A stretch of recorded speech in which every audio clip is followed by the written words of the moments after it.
Ready. Hang on. Right. All right.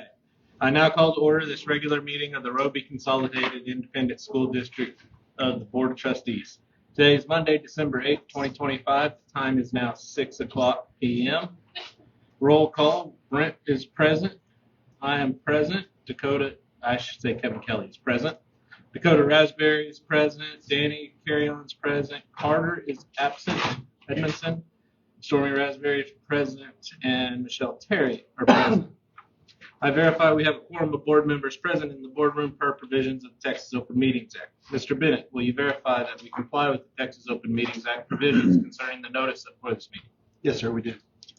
Mr. Bennett, would you please lead us for invocation? Sure. Father, we just love you, and we thank you for the opportunity to serve you and serve this community. Lord, we just pray, God, that you lead our way as we try to lead this district and make good decisions. Lord, we thank you, God, for each person that serves here. We pray, God, you just give us wisdom and direction, and we just thank you in Jesus' name. Amen. Mr. Bennett, do we have any registered comments or speakers at this time? No, sir.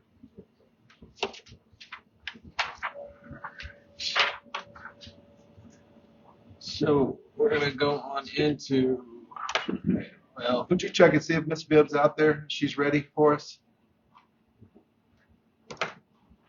let's go in the meantime. Burn up a little time. I could give AD report. We're going to do the AD report while we wait for the kids to show up. Just keep things moving. Okay, so Coach Graves is out with some medical stuff, so I'm going to give that report. I won't read all of it, but really excited with the football season that we had.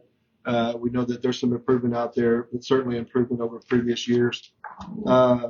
We had great cross-country showing, consistent with finishing among the top runners. Both boys and girls teams won the district as a team, and we look forward to the future of the program. In the middle of the basketball program, both boys and girls are working hard. Just finished up the Sands tournament. There was some pretty high-level competition there, so I think it's great for our kiddos to experience that. Got the Blackwell tournament coming up this weekend. Junior high games, some tonight, some on Monday, and then also varsity basketball games tomorrow night. Preparing for track and field, returning athletes from successful junior high and high school programs provide us with some strong experience and depth. The coaching staff currently is emphasizing conditioning, strengthening, and technical skills to prepare for the season. I'm probably most proud of this, our academic achievement in our student athletes. We have 20 student athletes that earned all A honors for the last 6 weeks. We have 21 student athletes that earned AB honor roll for the last 6 weeks. Our cumulative academic average for all of our athletes in the district is 91.4. And we had also, I'm very proud of this, 39 total athletes with perfect attendance in the last 6 weeks. So excited about that. He talks a little bit about participation numbers. Boys' numbers are really good. We've got some challenging numbers on our girls' side, really working to try to improve our participation in our girls' program and really not only recruit new athletes in the girls and boys' program, but retain the kiddos that we have. Some goals moving forward. He's looking for postseason qualifications in spring sports, building depth and encouraging multi-sport participation, developing younger athletes for varsity competition. And I think that's an area of focus for us this year that we really have tried to focus in on, is not just spending all of our time with our varsity athletes, but really investing in our younger kiddos and trying to invest and build the program. All right, I think that's it. All right. Now we will go into acknowledgments and appreciations. All right. We have a good group of kiddos. As you guys know, Roby is very competitive, and so this month we worked on teamwork and how to work well with different groups of kids and teachers. Myself, art class, we all noticed that these kids included somebody. They worked well with with others. There wasn't any bickering or anything like that. So teachers really were focusing on teamwork this month, the month of November. I'll go ahead and let them introduce themselves, and then I'll introduce the ones that did not make it. Okay, let's start with Roby. Hi, I'm Riley Raspberry, and I was nominated for Teamwork by Ms. Coker.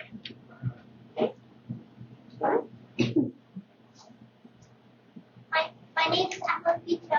I got nominated because I was doing teamwork. My name is Tucker Taylor, and I was nominated for teamwork.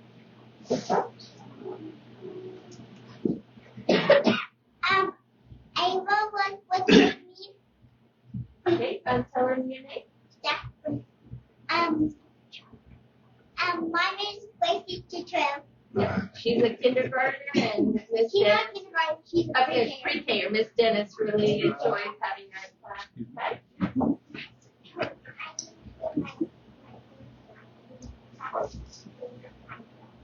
Okay, Kylie Kiker, she was helping some friends out on the playground.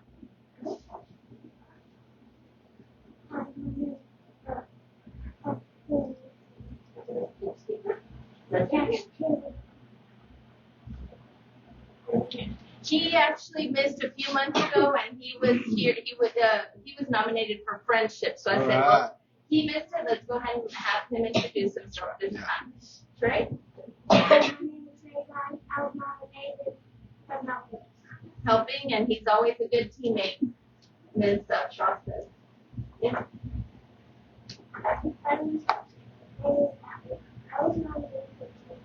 Okay, so all these kiddos learn the value of being a good teammate and how to work well together, and that parents should be proud. They're doing a great job with these kiddos. The other students that were also nominated are Whit Dennis, Lila Floyd, Remington Donovan, Tansley Stevenson, Ellie Graves, Landry Callan, Kinsley Jackson, Kinsley Chisholm, Alec Bachman, and Jameson Barrera. Okay, this month, December, we are working on gratitudes. All right. Okay.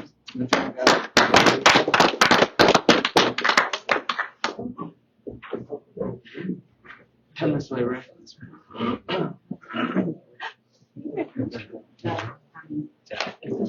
Congratulations. Yeah. Good job. Congratulations.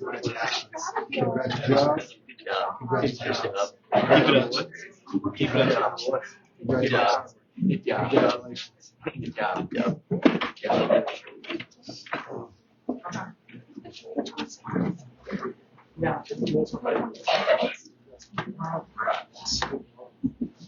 So now we will progress on to the board progress monitoring. Coach? I guess I need to speak up too a little bit, huh? Yeah. Brian, if Sorry. you'll put that presentation up.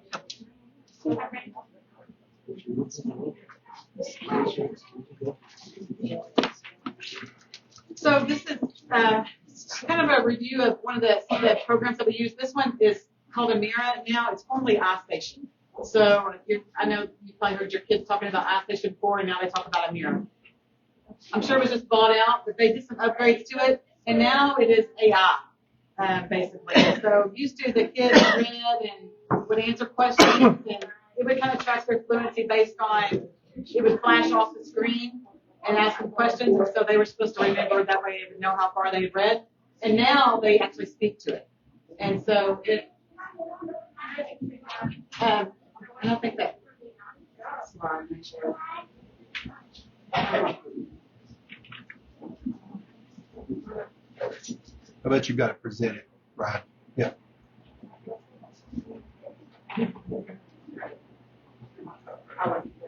So now they actually speak. So that can be a little, can be a lot for the teachers in the classroom when they've got 12 kindergartners speaking at the same time into their computer. But for the most part, it picks it up. It knows which kid is speaking, and it picks it up, and then it provides feedback to those kids. So if you, like when I get on and I click like the little Amira girl, she talks to you, how are you today? And can I help you? And then the kids read to this program and it talks to them. So anyway, so it's an AI feedback. So we kind of goes through. That's right. Go ahead. Basically, they read to the microphone, or they just have to, they have on headphones.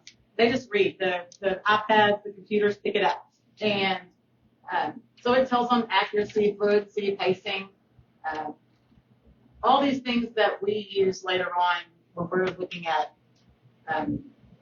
RTI and what intervention these kids need, if they need intervention or not. So it kind of provides them some, it also provides us with personalized per student. We can look at what that student, where they were successful and where they maybe lacked a little bit and what we need to do. It has, we can nail it, drill it down all the way to intervention strategies for these kids that we can pull into groups, and we can use this specific strategy with these students. So it gives us a lot of information there, a lot of activities, and things like that.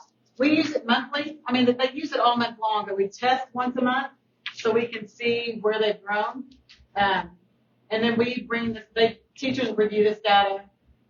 We'll use it when we have monthly RTI meetings and things like that. So they can do it at home. They can do things like that. But this reading risk report, this is kind of like a dyslexia risk. That's a requirement that we do twice a year. And we do it at the beginning of the year, do it at the middle of the year. We can do it again at the end of the year. So this was done initially, probably 1st of September, and I pulled this report. And so you can see, you may not be able to see. There are like 14 pre-K kids were tested, 25, and kind of tells you there. So looking at that, I looked at it today, this report, and it's already better than it was because that was the very beginning of the year. And this just, the red tells you kids that show a lot. It doesn't diagnose, but it tells you kids that show a lot of reading consistencies that would go with dyslexia kind of thing. But when it's the beginning of the year and we've got summer lag or pre-K kids that have never maybe been in a situation before, it changes over time.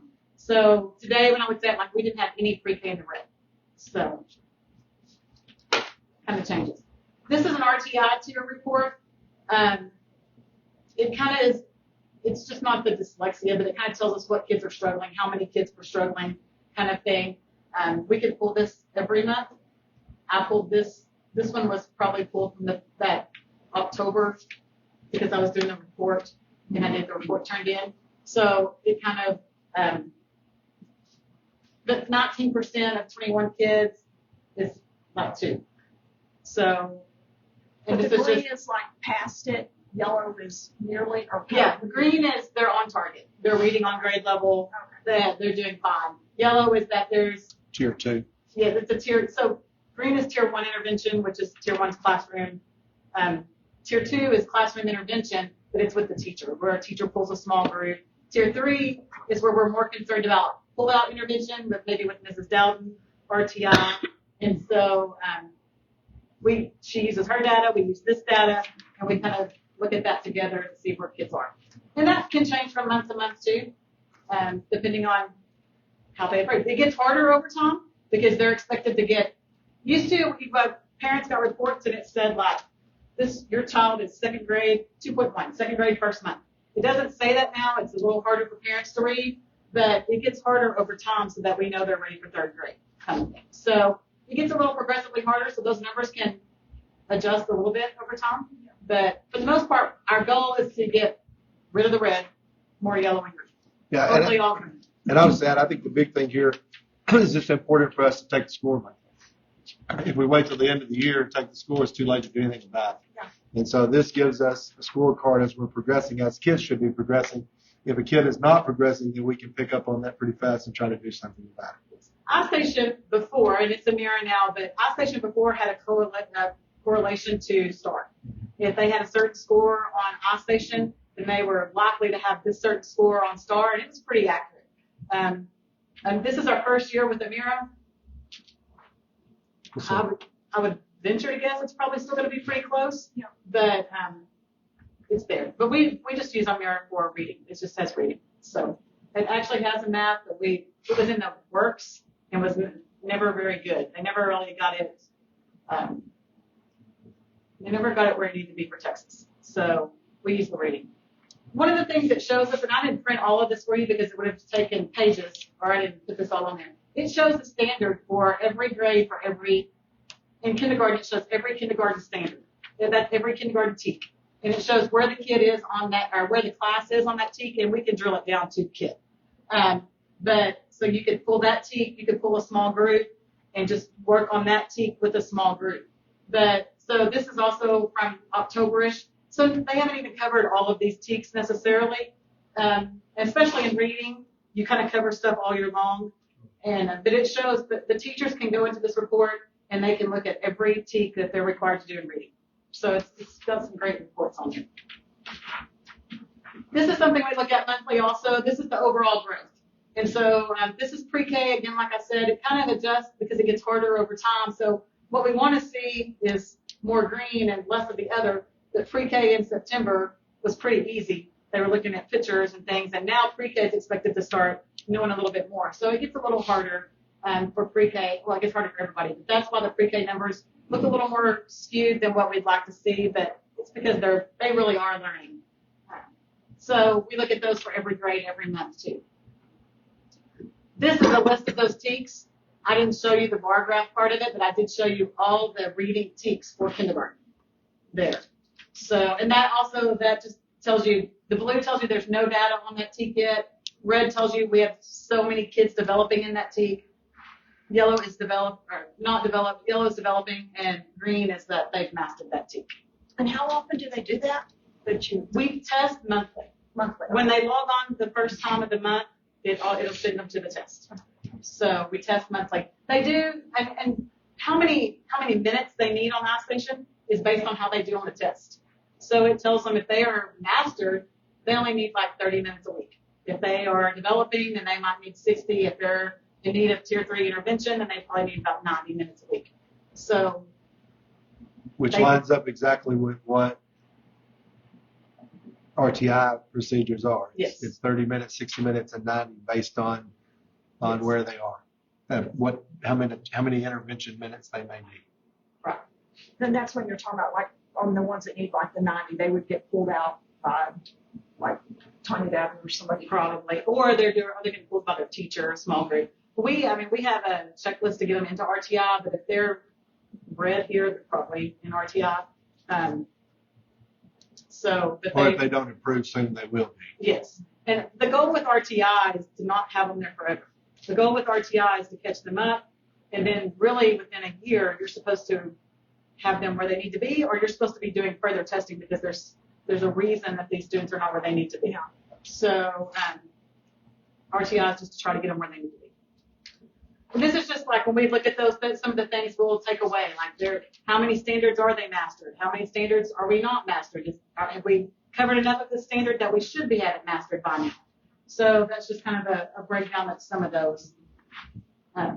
Kindergarten, this is the way we're wanting to trend.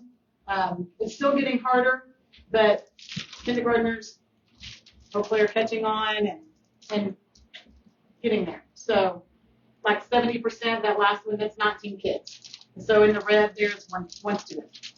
One student in the red. This is all the first grade TEKs. And that's just kind of some of the takeaway from that. First grade overall reading. And sometimes it will fluctuate just a little bit because kids move in and out. So when you're looking at 19, 20, 24 kids, if you move 2 kids in, 2 kids out, it can make a difference in where you are. But so like it went from 13% in October to 17%. It could have gotten harder for someone and they kind of hit a flat stake at the mark where this is hard for them and they need some intervention. Or it could have been a new student that moved in that hadn't had it. And we may have had a kid sick. If someone's sick or absent, we try to test them when they come back because when they log in first, it should test them. But sometimes it may be just a glitch in the system. We can look at overall reading for the class, and that line we want it trending upward. And so that's what it has tons of reports. There's so many reports. So I kind of gave y'all some that I wanted y'all to see what we look at. That's good. Yes. That's exactly what you wanted to. Yeah. So this is all the second grade TEKS. And again, just kind of some of the takeaway we would look at.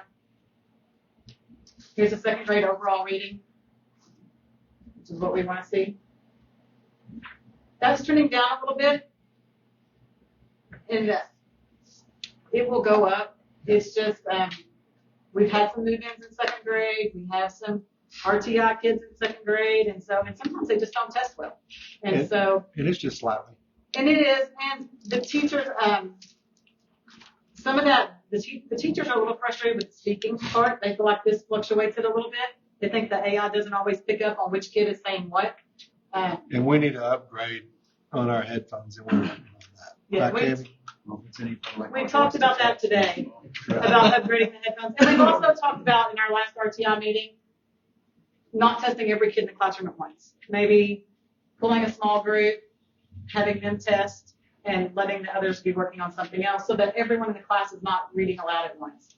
But also this just shows us it's good data to have because we also see where we might need some intervention. Do the headphones have a speaker built in? Is that We don't have any that do. We're working on it. So that's, they just speak. Like the kindergarten, first and second have iPads, and then third through fifth or third and up have Chromebooks. And so, but we don't have the headphones with speakers. So, but it does pick up the sound. But we can go back and listen to it, and when you go back and listen, you can hear everyone in the room. So AI is somehow picking up that student. And so it's And we're looking at, tell me if I say this wrong, Tammy, but we're looking at some Title IV funds to use to upgrade that. Everybody looking at a little headset from their Xbox. That's what they need. Yeah. That is what they need. Third grade, the trend in third grade is one of the direction we want to go. Trending up. That's good. These are all the fourth grade TEKS. There's a lot of reading TEKS. Fourth grade is our small group. That group only has 18 kids. They're a good group. Wow. Good growth. Lots of fifth grade TEKS. No takeaways from that. Fifth grade's also trending up. That's good. Sixth grade. When we get to junior high, we don't use this as much. Junior high, really, it is more for kids that need intervention. Sixth and seventh grade have a lab class, and they try to do a mirror once a week, especially those that need it. So they don't all test all the time like we do with the other grade levels where we test every kid, and they use it all the time. So Does it sixth tell grade, us how many sixth grade kids tested? it will, yes. Right there was 21. So this is Miss Johnson's class. She might have told them all to test in lab one day. Also to get into, it's not in Miss Johnson's class, it's in lab. And so junior high kids might or might not want to test that day. So, and then Miss Johnson can take this data and she can also assign things through Amira FaceTime. So 6th and 7th grade do have a lab that they can use it, but it does give us data on them if we need to use it. 8th grade does not have a lab class. They don't use it as much. It truly is just the kids that need some intervention that might use it for 8th grade. And so they don't have time in their day. They're taking high school classes. And so 8th grade truly does not use it as often. Any questions, Michelle? Thank you for sharing. Yeah, thank you. All right. Again, Zane is out, so I'm going to give his principal report, and then Brian can put it up there on the screen for you. But as we close out the second 6 weeks of the school year, it's excited to share several highlights and accomplishments that demonstrate the dedication and hard work of the students and staff. I'm proud to report that 51 of our 83 students achieved perfect attendance. I can tell you that's really good. Our attendance percentage is up. I've shared that several times. These students were celebrated with a special recognition party at the Hub, trying to reinforce the importance of consistent attendance and how it supports academic success. Out of 83 students, 24 students earned A honor roll. Out of 83 students, 27 students earned AB honor roll. This is really good. So The high school administration held individual meetings with every student who was failing or in danger of failing to identify what barriers and to implement support strategies. While there were a lot of contributing factors, this focus helped cut our 6 weeks failure rate in half, with only 2 students failing for this 6 weeks period. These interventions reflect our commitment to ensuring that every student has the opportunity to exceed. We've got the second round of MAP testing coming up soon. When we get back, 4 new members of the high school were elected and recognized and joined the National Honor Society. In FFA, our students competed at the district level, and 3 teams advanced into area, highlighting their skill, preparation, and dedication. Coach Graves says that none of these successes would be possible without our amazing teachers. Their hard work, passion, and persistence create a learning environment where students are challenged, supported, and inspired to achieve their best. He's incredibly grateful, as am I, for their dedication and the positive impact they have on every student every day. These accomplishments reflect the importance of academic growth, consistent attendance, and student engagement. Our staff's focused interventions and individualized support and unwavering commitment to excellence are already showing positive results. We're excited to continue to build on that momentum.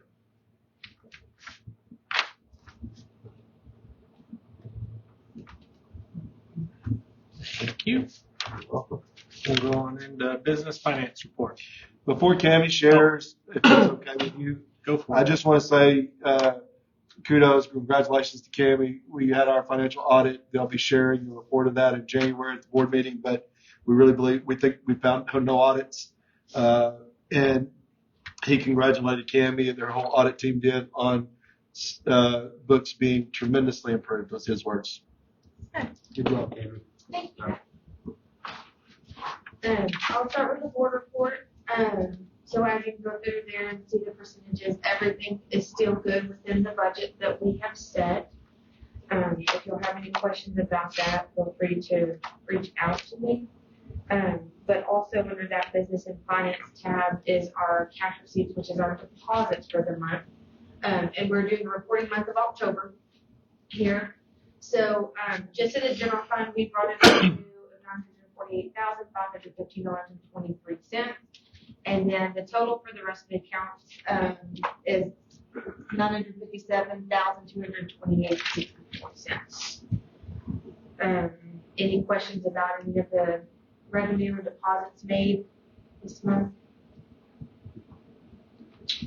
And then I'll go into cash position. So again, I had to combine the reports. We now have the journal entries that are needed to be made after the audit to roll in the balances. So y'all will see the correct report starting in December. So that's 2 months away that we'll see just the regular reports start to flow in again. So I don't have to combine them anymore. But if you look there, the general fund, we had $1,590,000. With that, I mentioned last meeting that I had transferred money out in November to our money market so we can accrue interest. So that is not what we have sitting in the just general operating budget.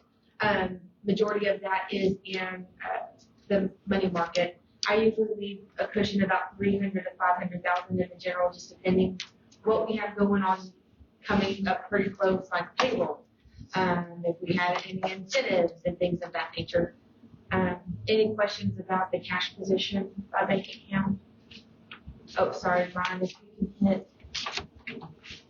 I think it's page 3. You can look at page 1 and 2, but it's just combined into page 3 here.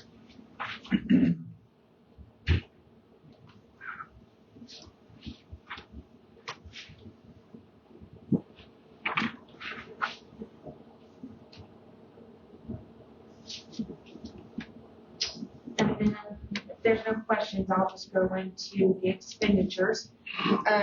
We had $276,504.66 in our expenditures for October. So if there's any questions about anything that we have paid that month, feel free to ask or email me. Any questions on that?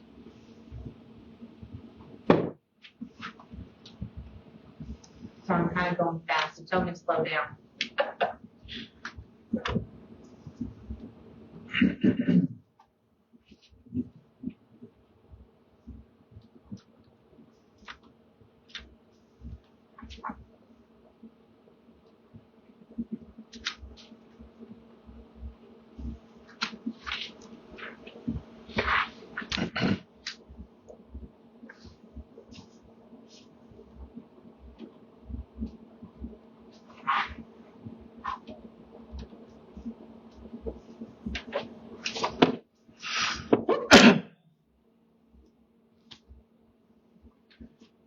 Any questions? No? Good. Thank you. Thank you. All right, CTE report. Okay, Ms. Shoemaker says, I've been busy taking students to Hendrick health activities. There's some more health activities coming in December. We're working on writing a JET grant for welding. We've been really, really close the last 2 years to receiving a JET grant, which would allow us to buy a new welding tool for our ag mech shop. And so we're hopeful to get that. Ag mechanics are working on independent small projects to polish their fabrication skills, and county fair projects are the current focus. I won't read every bit of this, you've seen it, but culinary been working on a pie contest before Thanksgiving and then cooking around the world. Each group made 2 different pies to compete with fellow classmates, and I can tell you, being a judge for that was a pretty good gig. Yeah.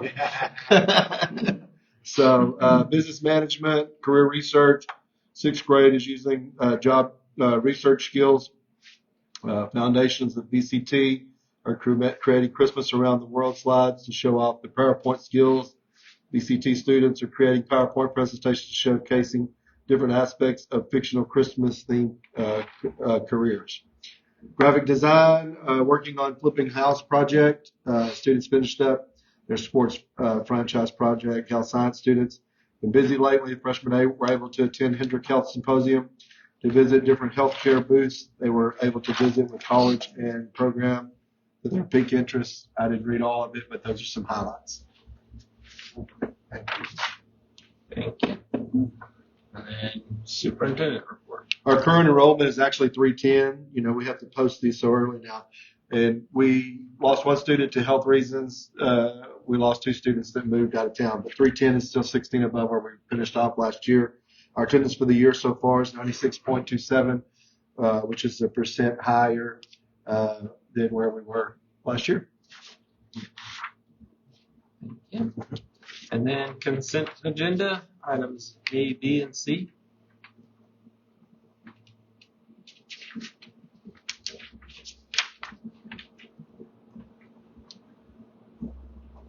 I'll make a motion to approve consent agenda, A, B, and C. I'll second. Got a story had a motion and second by Dakota. Now we all have to make signs by raising our hands. So all in favor, say aye. Raise your hands. In favor. And new law, we have to raise our hands. Yeah, unfortunately. Okay. Any opposed? Wait. Brent, you throw me off. When I say all opposed, you're still here. Go ahead. Oh, I'm sorry. You can do both of them. You didn't say we couldn't do both of them. That's right. All passes. Which hand do you Yeah. It doesn't matter. Just a hand. And I'll read through that new policy. You have to do now that they are required, like when I do the minutes, I don't know if you've noticed, but I have to name you by name and how you voted. And they're taking it a step further to either you have to raise your hand and vote or we have to do a roll call vote. Yeah. Moving forward. All right. Into regular agenda item. Discuss, take action on employment, resignations, school personnel. There are none. All right.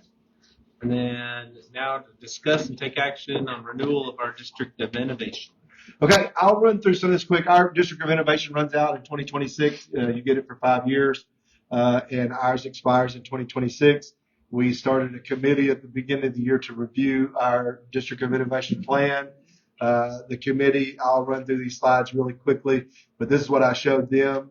They looked at our current plan and decided, do we want to keep this on our plan? We looked at 3 or 4 other districts that are similar to us to see what was in their plan and was in there any things that we wanted. So you can see some of the background. Here are the committee members that were part of our local innovation committee and the district advisory committee. You know who you are.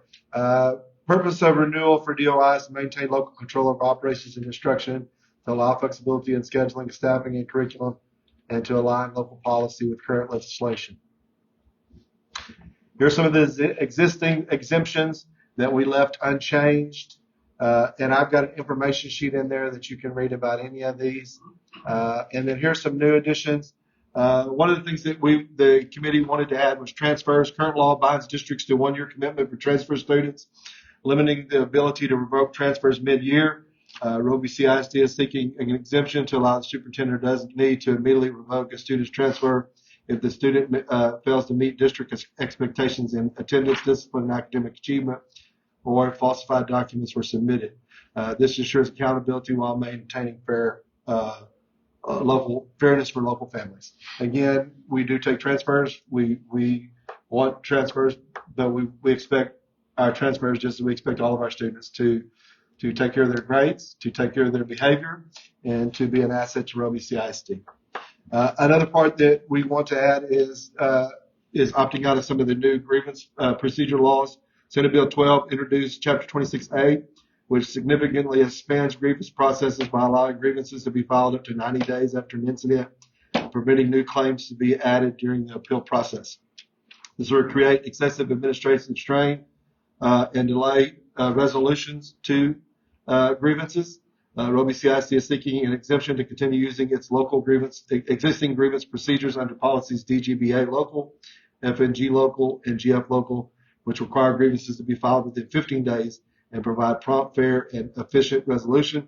This exemption also removes the applicability of Texas Education Code 26.011, allowing the district to maintain current notice and hearing standards. This is not an issue that we have, but 90 days for a grievance and being able to add to your original complaint and evidence to it later, I don't think is what's best for our district. And so we'd like to do that. Instructional plans is another thing that we've added to our plan. Under new law, districts are required to post an instructional plan or course syllabus for each class at the start of every semester. Roby CISD seeks an exemption to protect teacher autonomy and instructional responsiveness. It is crazy to me that we want to post a full syllabus for a whole semester when we're teaching our teachers to respond to the data that they have and change what they need based on what students need. Teachers adjust lessons continuously based on student data and performance. Requiring fixed semester-long plans undermines this flexibility. The district will ensure that the course overviews remain available upon parent request while maintaining flexibility for real-time instruction. Again, they can come and see anytime they want to. Our doors are open. We'll share anything that we've got with any parent that would like it. Local school library advisory council, you'll notice on the agenda later, you're going to have to approve some school library books. We don't believe that we need a library council, and we don't believe that the school board needs to approve acquisition of library materials. We're meticulous. We've got a librarian that does that. We have administrators that look at that. If a parent has a complaint about a book, we will review it and we will take care of it. But this is in response also to some of the new laws that require districts to post selected materials for 30 days. I will say that we have posted this on our website for more than 30 days. It's required by law to post it for 30 days. But we now need your approval if you're good with that, and I'd be glad to answer any questions you have. Brian, go to the, it would give us another 5-year term, and go to the information sheet. We've already done those first 2 items. And then there's an information sheet also in your board agenda that shares the stuff that I just shared with you, that kind of talks about each new exemption and what the renewals are for.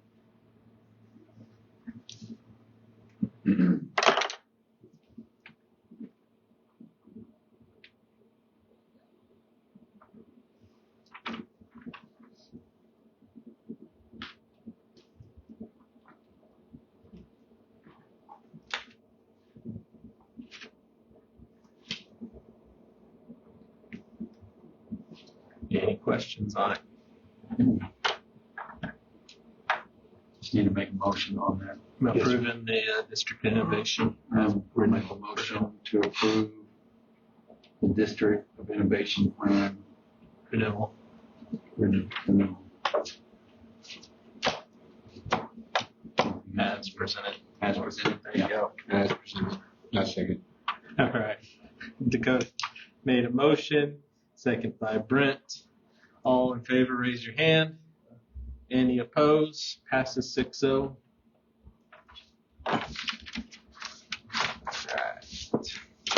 Now, discuss and take action to approve the TASB board policy update 126.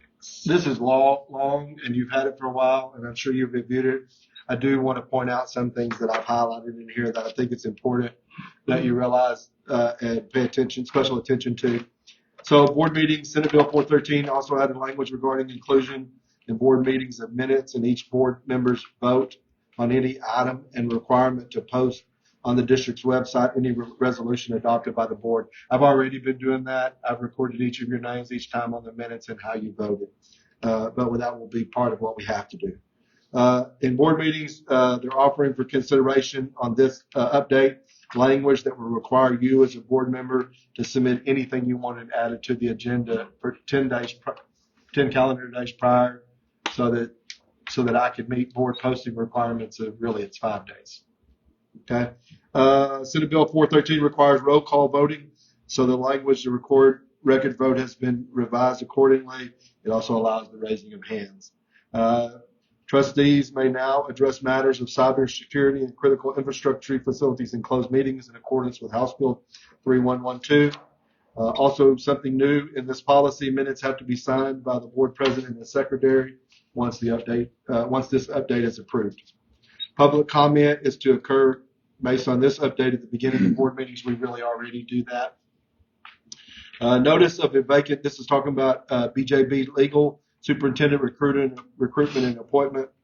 Notice of vacant positions must now be posted 5 days rather than 10 school days before the date which the district fills a position according to House Bill 2. Again, I'm not reading all these. You've had these, but I just some things in here that I want to point out to you, and I'll do it quickly. A lot of this in here is DEI stuff, forbidding us any kind of DEI policy or doing business with people who have DEI policies.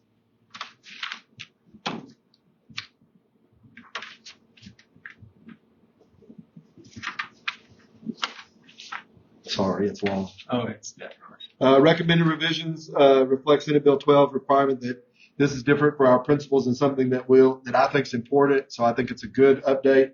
Senate Bill 12 requires that each parent of a student be afforded the opportunity for at least 2 in-person parent conferences with a student teacher per year. So we would have to offer every parent in each classroom at least 2 opportunities for parent conferences per year. But I think that's important anyways.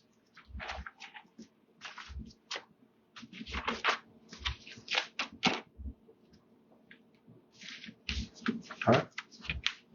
Any questions? I'll make the motion to approve TASB board policy update 126. A second. Bingo, Michelle. I have a motion by Dakota and a second by Michelle to approve the TASB board policy update 126. Raise your hand and all in favor. Any opposed? Passes 6-0.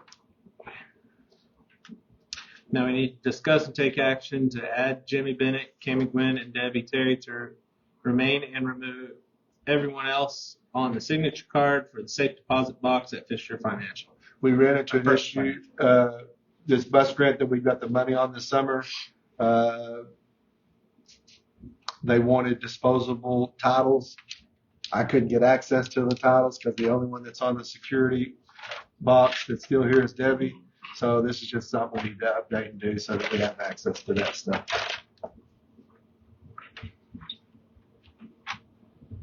I'll make a motion to approve regular agenda item D as presented.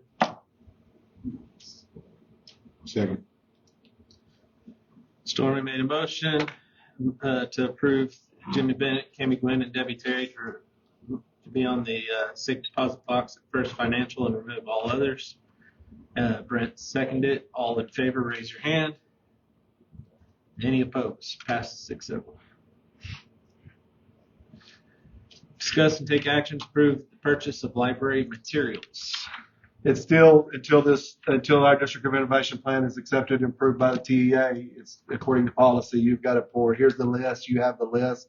These are all books. Most of the books from Scholastic. Some purchased, but most of these books we get as we do these book fairs. but they have been reviewed by our librarian, and we're comfortable that all titles are appropriate for our students.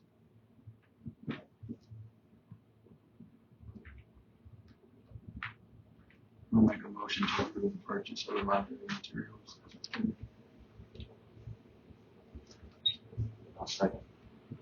Dakota made a motion to approve the purchase of library materials as presented. Stormy seconded. Raise your hand if all in favor. Any opposed? Passes 6-0. All right. So now we need to, the board will now move into executive session under the following sections of the state government code. And it is safety, security personnel. I just went for it. Oh, security personnel devices audits. The board is not requiring to conduct an open meeting to deliberate employment, special implications of security personnel devices. Texas Government Code 55.1.076. Time. Oh, time is 6:46.